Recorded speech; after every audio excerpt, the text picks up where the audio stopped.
আমরা এমন একটা দেশে বাস করি যেখানে আমরা কেউই সেফ না। আমরা কখন কি পরিস্থিতির মোকাবেলায় পড়ে যাই আসলে আমরা কেউই কোনো কিছু আগে থেকে বুঝতে পারি না।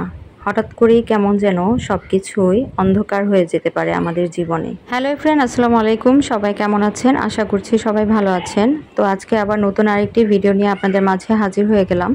আজকের ভিডিওটাও সকাল সকাল শুরু করে দিলাম। তো সকালবেলা নাস্তা টাস্তা করে আজকে শ্বশুর বাড়িতে যাব।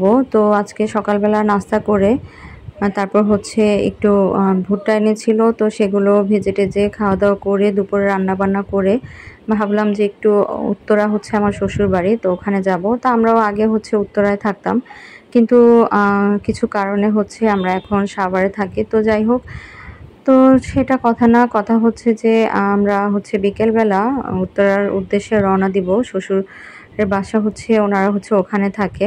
তো যাই হোক, আমার বাচ্চাও একটা সময় মাইলস্টোনের অন্য শাখায় পড়তো, যে শাখায় দুর্ঘটনাটা হয়েছে। তো সেটা মেন ক্যাম্পাস, তো আমার ছেলে অন্য ক্যাম্পাসে পড়তো।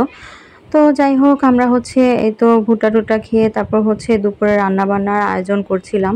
তো দুপুরে রান্নাবান্না করছিলাম, আর দুপুরে রান্নাবান্নার সময় তো আমার উপর দিয়ে একটা এমন একটা অবস্থা হয় যে কোনো কিছুই আর খোঁজ খবর আমরা রাখতে পারি না। আমাদের গৃহিণীদের সবারই দুপুরবেলা কোনো কিছুরই খবর থাকে না। তো দুপুরবেলা যে এরকমটা হয়েছে উত্তরা মাইলস্টোনের মেন ক্যাম্পাসে, তো এটা তখনও আমি জানি না। তো আমরা যে উত্তরাতে যাব, তো আমরা তো জানি না যে উত্তরা এরকম একটা ঘটনা ঘটেছে। তো আমরা দুপুরে খাবার দাবার খেয়ে তারপর আমরা রওনা দিয়েছিলাম আনুমানিক 5টার সময়। তো 5টার সময় রওনা দিয়েছি। তো ওখানে পৌঁছতে দেখা যায় যে 6টা, দিয়াবাড়ি উত্তরাতে আমরা পৌঁছেছি 6টা সাড়ে 6টার দিকে। তো ওখানে যাওয়ার পরে সিএনজি মামা বলছিল যে এখানে একটা বিমান আর কি, একটা ভার্সিটির উপরে বিমান পড়েছে। তো উনিও জানে না অত কিছু, তো আমাদের বলছিল। তো আমরা ভাবছিলাম যে হয়তোবা ওখানে তো অনেক ভার্সিটির মেন ক্যাম্পাস আছে, তো হয়তোবা ওখানে হয়েছে, বা বেশি কিছু যে এত বড় একটা ঘটনা সেটা আমরা বলতে পারবো না।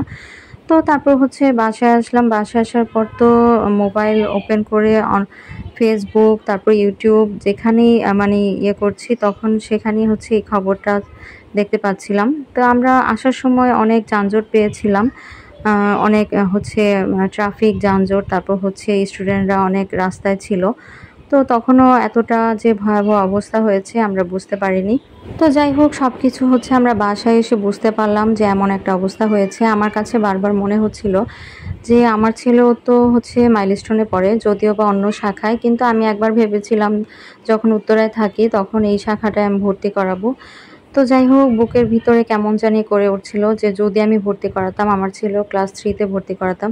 তো বেশিরভাগ ক্ষতি তো থ্রির বাচ্চারাই হয়েছিল। তো তখন বারবার মনে হচ্ছিল যে এখানে তো আমার ছেলেও থাকতে পারতো। তো খুবই কষ্ট লাগছিল, খুবই কান্না পাচ্ছিল, রাতে তো ঘুমাতেই পারিনি।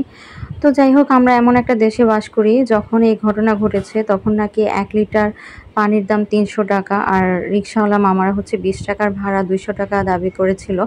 তো আমরা এমন একটা দেশে বাস করি যে সব কিছুতেই আমরা ব্যবসা খুঁজে বেড়াই। মানবতা বলতে তো কিছুই নেই। আবার অনেকে ভিউ কামানোর জন্য এই যে মানুষগুলি পুড়ে সামনে দিয়ে যাচ্ছিল, অনেকে ভিডিও করছিল। আসলে মানবতা কোথায় যেয়ে দাঁড়িয়েছে। তো যাই হোক, এই কথাগুলো আপনাদের সাথে শেয়ার করলাম। তো আজকের ভিডিওটা এখানেই শেষ করছি। সবাই ভালো থাকবেন, যে যেখানে থাকবেন নিরাপদে থাকবেন, সুস্থ থাকবেন, আমাদের জন্য দোয়া করবেন, আর আমার চ্যানেলটা পারলে সাবস্ক্রাইব করে দিবেন। পুরো ভিডিওটা দেখে লাইক দিয়ে দিবেন। আল্লাহ হাফেজ।